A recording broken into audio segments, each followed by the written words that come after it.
Hi, everybody, and welcome to what I'm calling the Career Zero to Hero series. This is for people who know that this year is going to be the one where they make that big change. It's time. It's not about passive searching, it's about going from senior management to the executive suite. It's about making a big change in your career. It's about working for a company where you feel truly passionate about and you don't have these reservations. It's about ultimately stretching your muscles and taking yourself to that new level. Maybe you're doing well. Maybe you've got a great job that is comfortable and it's doing something for you. But every day you have that voice inside of yourself that is saying, you know what? I've reached my limit here. Most of what I'm doing may have been a challenge once, but now I'm just executing. And I don't want to just execute anymore. I know that there's no fun, really. There's no fulfillment in just executing. So now it's time for me to level up. So each video that I'm going to be posting on this series is really meant towards giving you something that you can sink your teeth into and quickly use to support that goal and hopefully take it to another level. First one, and I would be remiss in not starting any conversation with someone who's ambitious like that without saying this, is the truth. Over a decade of working with people, I've worked with everyone from executives on down, people who have fundamentally changed the game in terms of their industry. And if there's one thing that they have in common, it is simply this. No one has an accurate gauge on their worth. No one truly gets it. We get beaten down by our limitations and the things that we didn't do right. That's just human nature. That's just how we think. But it's not accurate and it's not going to help you in the job market. So I think the biggest mistake that anyone makes is they start pursuing opportunities, looking at companies, looking at job postings, networking, whatever it is, without doing a little bit of self-analysis in terms of asking yourself right now at this stage of the game, who am I?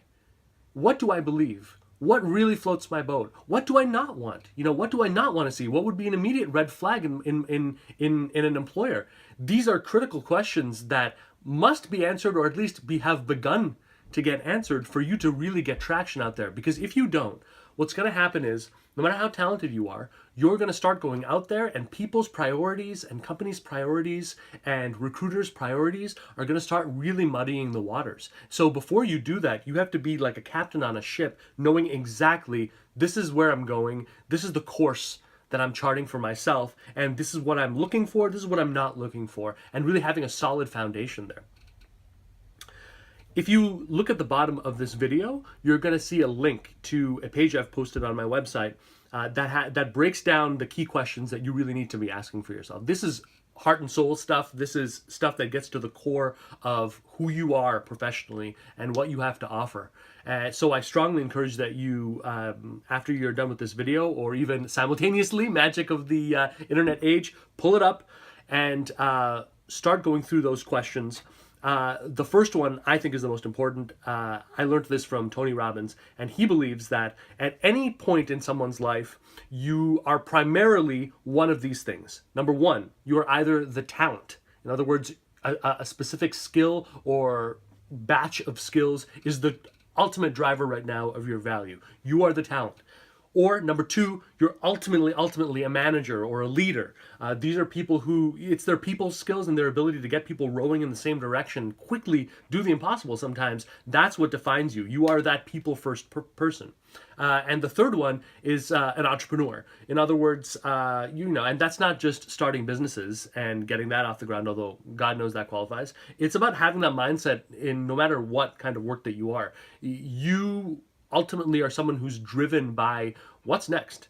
What can I do? What aren't we seeing? What's that amazing opportunity around that corner? You have that vision to sort of see it, and ideally, you know how to get the resources, the buy-in, everything around that to really take that to the next level. So that's the first question that you're going to see.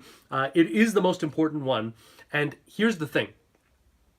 The best career move that you can make, if you want to boil it down to a formula, it's one where whichever one of those three, talent, manager, leader, or entrepreneur, whichever one of those three you are primarily now, the right optimal move for your career is one that's going to allow you to grow in your direction of power, but gradually bring in one or both of the others. In other words, if you're primarily talent right now, the best of all of your career paths is going to be the one where, as you move forward, that is going to be expanded upon, certainly strengthened, bolstered, but the management leader piece is going to come in more, or the entrepreneurial side or the vision side of it is going to come more, or both of them are going to be playing with each other. So that's the mix between these three that you're really, really looking for, and that is the mark, by the way, of a really strategically directed career, is one where you can move in that direction. So these are the questions that I recommend that you first and foremost really take a look at and really answer those questions for yourself.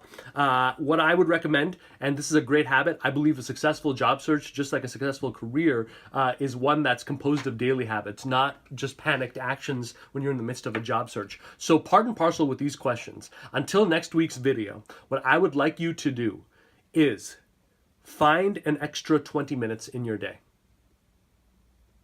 That's it.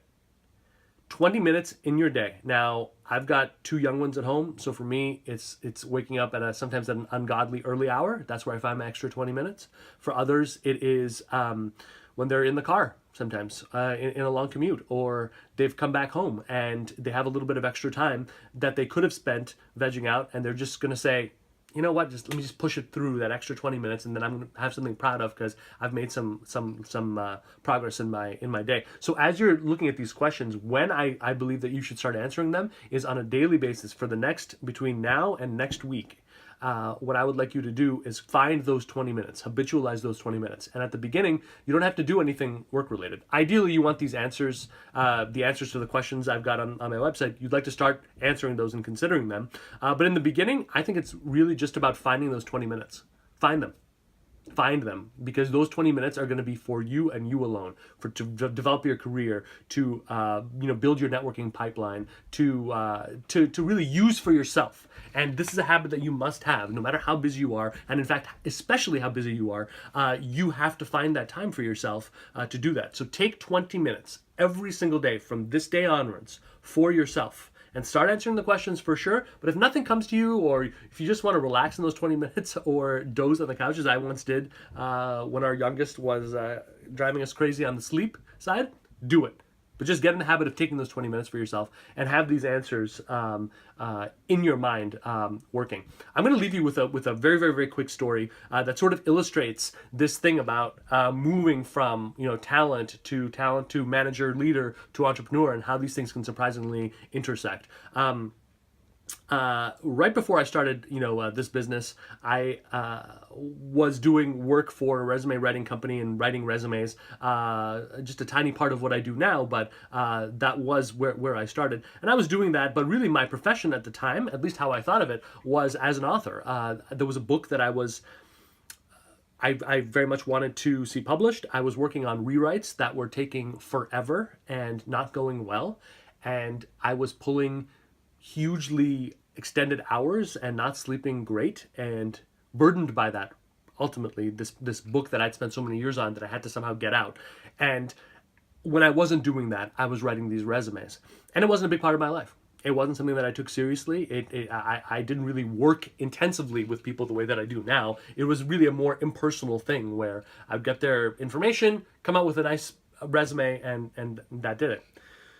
So one morning, I had gotten up, I was having my second cup of coffee for the day, and my phone rings, and it's a number that I don't recognize. For some reason, I answer it, and it's this woman, and she says to me, "Hi, Anish, you don't really know me, but you worked on my resume about a month ago, and I just wanted to tell you that from the moment I started using it, I immediately started seeing results, and I started lining up interviews. I just accepted an offer today, making 35% more than I was making at my previous job. And so I know that we haven't had direct contact, but I requested your contact information from your employer, and I just had to call and say thank you."